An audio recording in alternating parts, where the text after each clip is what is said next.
Boa tarde, Vasco, obrigado por ter aceitado o convite primeiro. Pronto, olha, eu pedi primeiro se podias apresentar-te. Boa tarde, obrigado pelo convite. Meu nome é Vasco Mendes, tenho 29 anos. Fui formado aqui no ICBAS, fiz o meu mestrado integrado em Medicina, natural do Porto. E portanto, para dar algum contexto, acho que aqui a parte mais relevante é o percurso na faculdade que levou ao caminho onde estou hoje. E portanto, ao longo do curso no ICBAS, envolvi-me na Associação de Estudantes, na ICBAS, depois fui envolvendo mais com a ANEM, fui vice-presidente para Educação Médica e Política Educativa, depois em 2019 fui presidente. E pronto, depois entretanto surgiu uma oportunidade para ir para o Parlamento Europeu, que acho que importa Claro. falar um pouco. Muito bem. Eu precisamente por aí, ou seja, és um alumni do ICBAS, e portanto, o que é que tu do ICBAS levaste até à Europa? O que é que da tua formação, não só pronto, académica, mas toda a experiência que envolve seres um estudante no ICBAS, o que é que tu de bom levaste para a tua vida profissional neste momento? E também depois poderes falar um bocadinho de como é que foi o caminho até à Europa. Como estava a dizer, então, ao longo do curso, eu não entrei imediatamente em Medicina, fiz o secundário, acabei por entrar 2 anos mais tarde. E eu acho que isso também acabou por influenciar um pouco a forma como encarei o curso desde o início, porque já estava com a intenção de me envolver da forma como possível nas oportunidades que houvesse, porque já conhecia algumas. Tive 2 anos em Medicina Dentária, primeiro na Fernando Pessoa, depois repeti os exames e estive na FNDUP, e só depois é que vim para o ICBAS. E portanto, desde o início que era preciso organizar as questões do nosso próprio ano, portanto começou com a comissão de curso, depois com o Conselho Fiscal, e depois surgiu a oportunidade de ir para a Associação de Estudantes.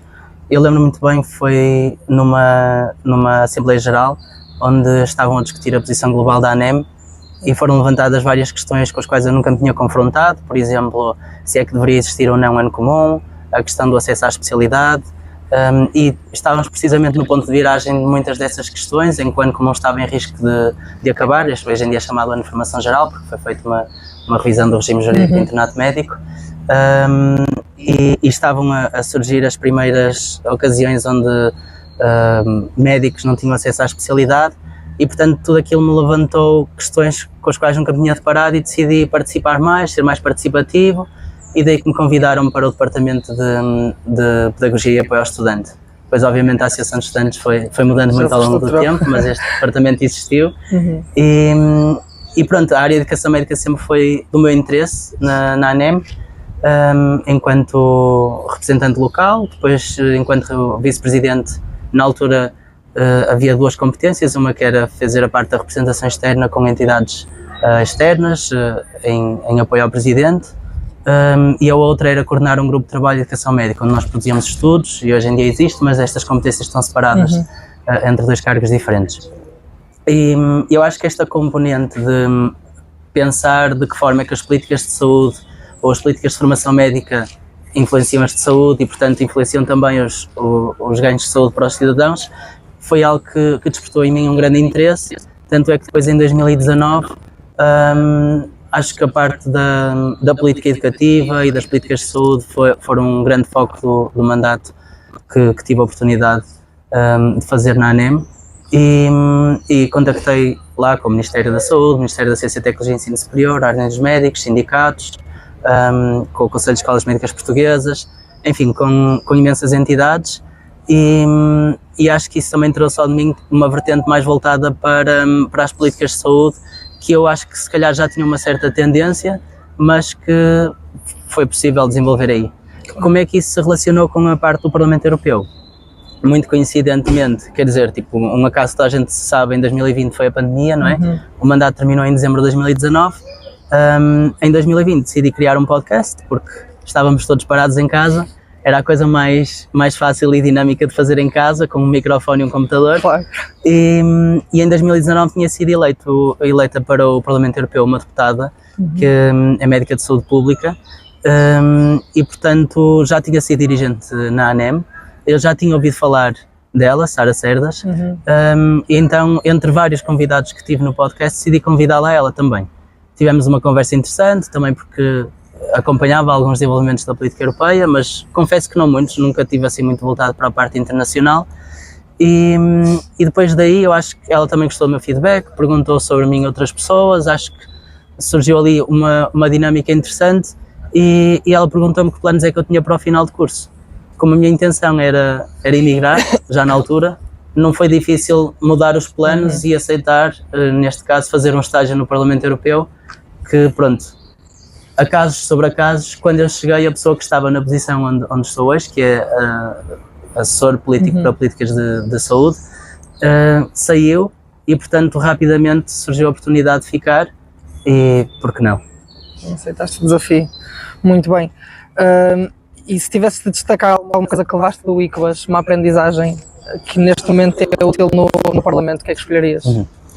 Eu acho que já no ICBAS, de uma forma diferenciada em relação às restantes universidades e escolas médicas, já se falava muito do conceito One Health.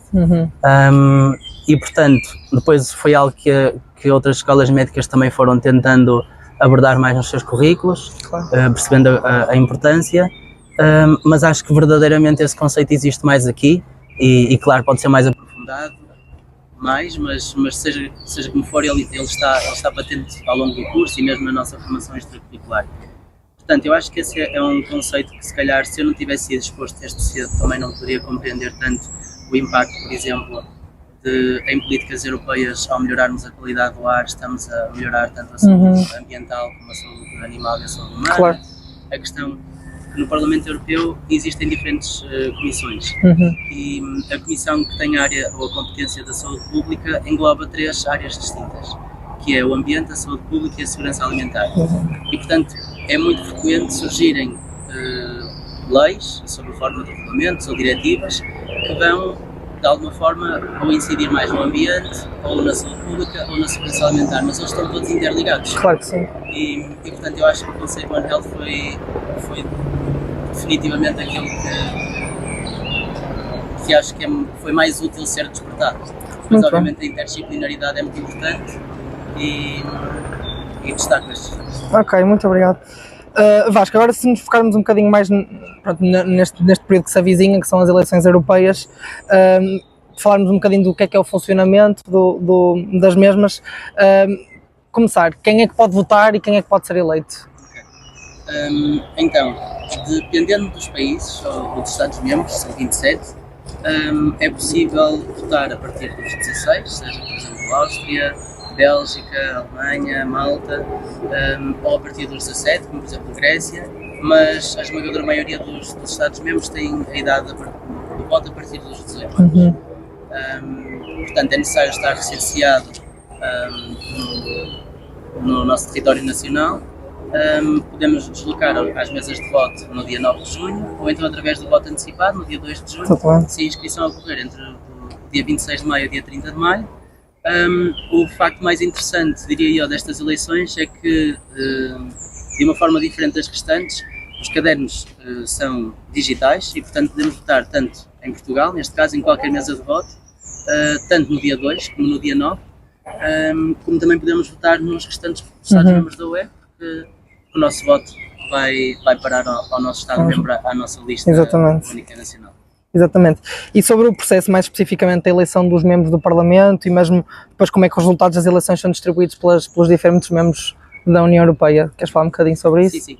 Diferentes Estados-membros têm diferentes metodologias. Por exemplo, em Itália nós temos os deputados organizados por partidos, mas nós colocamos o voto, temos um número finito de votos, nós colocamos o voto num determinado número de deputados, especificamente em que nós dizemos eu gosto mais deste ou daquele, e portanto vou depositar o meu voto de confiança. Aqui em Portugal é uma lista única e portanto depois os resultados são apurados pelo método onde os lugares são distribuídos. São 21 deputados portugueses, deputados e deputadas portugueses, que vão fazer parte de um Parlamento que antes eram 705 e agora serão 720 deputados.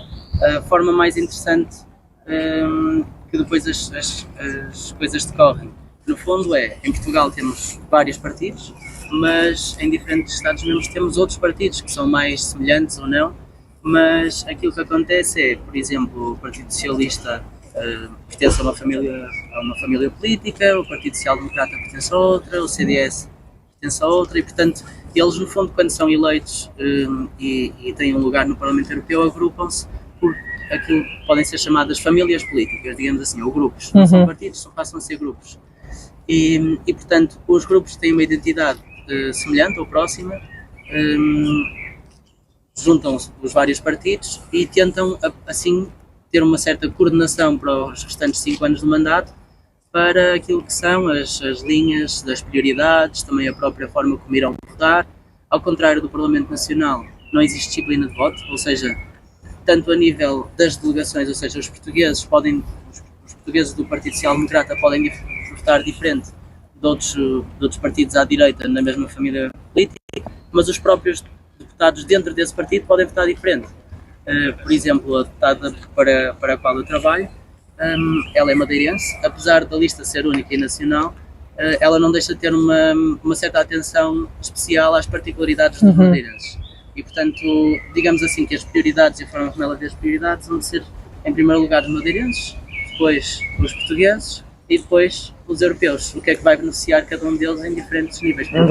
Claro que está a fazer leis para toda a União Europeia, vai impactar, se calhar vai favorecer umas certas situações, pode prejudicar outras e é preciso ter estas diferentes particularidades em conta. Claro, muito bem.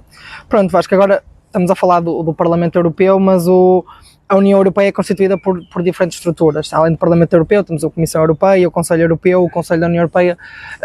Portanto, se nos podias explicar qual é o papel de cada uma destas instituições e se quiseres correr algum exemplo também para explicar a interligação que existe necessariamente entre elas.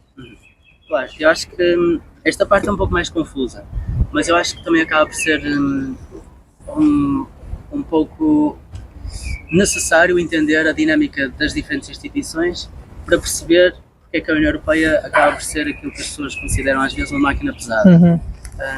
Eu acho que podemos olhar para o mundo e as diferentes regiões, se calhar, por exemplo, Estados Unidos as pessoas vão considerar uma grande potência militar, se calhar a China as pessoas vão considerar uma grande potência de fabrico, por exemplo, ou também agora militar, não é?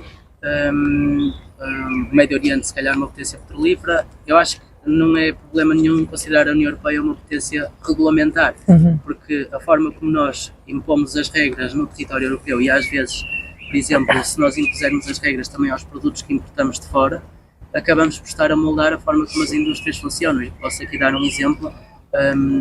O transporte de animais ou a produção de animais para efeito de alimentação tem um determinado conjunto de regras na União Europeia e se nós impusermos essas regras também aos países terceiros, onde nós encomendamos esses produtos alimentares, acaba por moldar a sua própria indústria se eles querem fazer comércio connosco. Claro. Portanto, como é que estas instituições funcionam?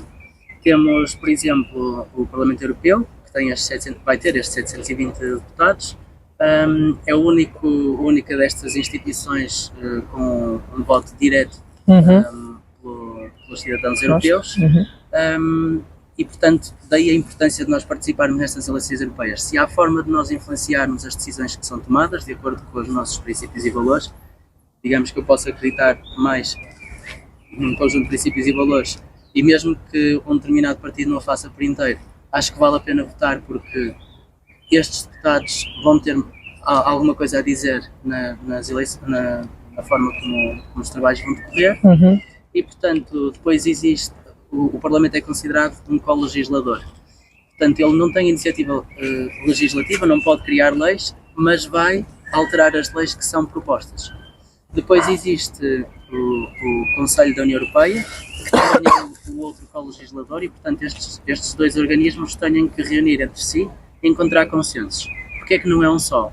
Um é eleito pelos cidadãos, o outro é representado, é um organismo que representa os Estados-membros.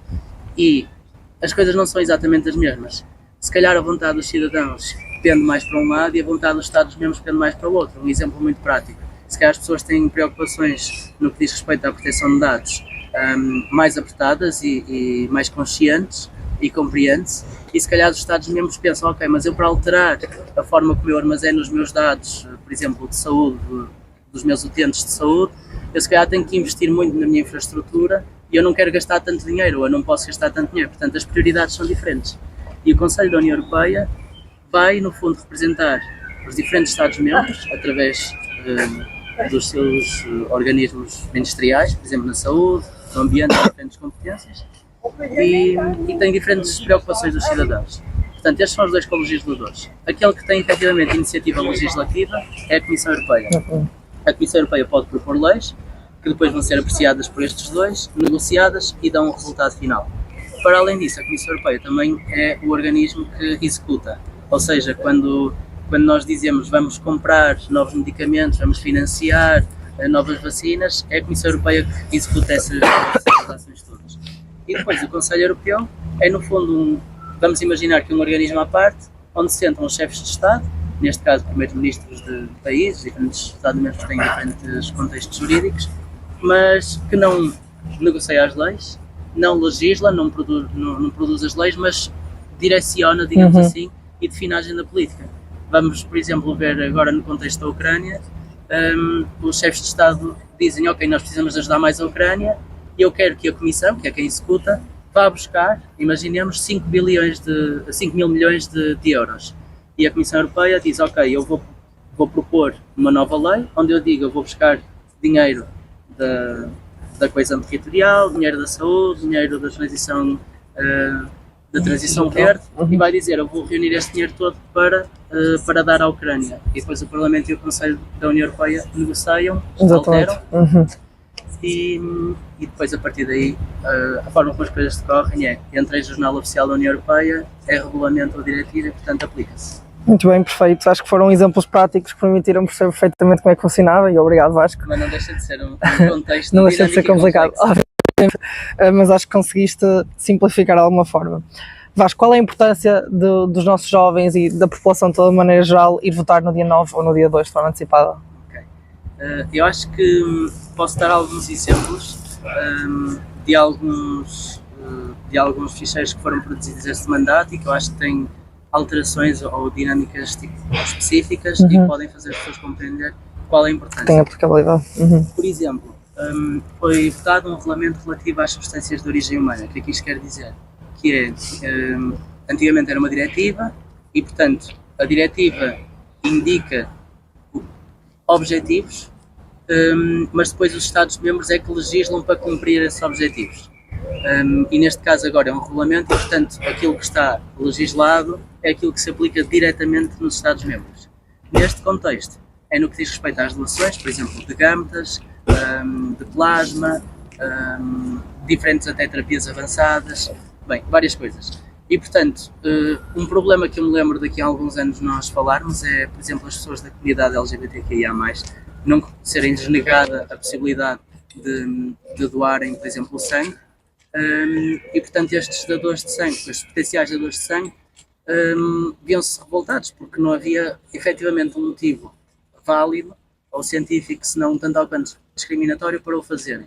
Com este regulamento, os motivos têm que ser estritamente científicos e, portanto, aqui está uma alteração que veio da União Europeia que, neste caso, para esta comunidade, lhes garante representatividade. E eu acho que é importante votarmos nas eleições porque, ao nós darmos espaço, se calhar, e aqui tenho um certo pendor ou tendência para defender esta comunidade e dizer que lhes vão retirar certos direitos ou que os vão discriminar estes grupos políticos que existem hoje em dia, como o ID ou o SCR, que são grupos mais conservadores, mais à direita e até de extrema-direita.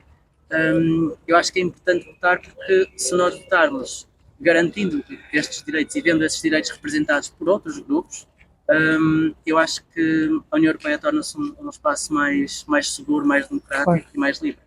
Também tem outros exemplos, mas... Claro que sim. Muito bem, Vasco. Voltando então agora outra vez ao início desta entrevista e começando precisamente por ter sido um alumni do ICVAS, se pudesse deixar uma mensagem final aos estudantes do ICVAS que provavelmente estão a assistir a esta entrevista, podemos destrinçar isto em duas vertentes. Por um lado, pronto, enquanto jovens e enquanto fonte de desenvolvimento cívico e também responsáveis pelo que acontece politicamente, e depois se calhar por outro lado também por jovens que têm a mesma intenção, se calhar como tu, se calhar não foi a tua primeira intenção, como já disseste, mas que se calhar ambicionam ter uma carreira mais ligada à política ou às instituições europeias. Se pudesses resumir isto tudo e deixar uma mensagem aos estudantes do ICOAS. Ok, obrigado.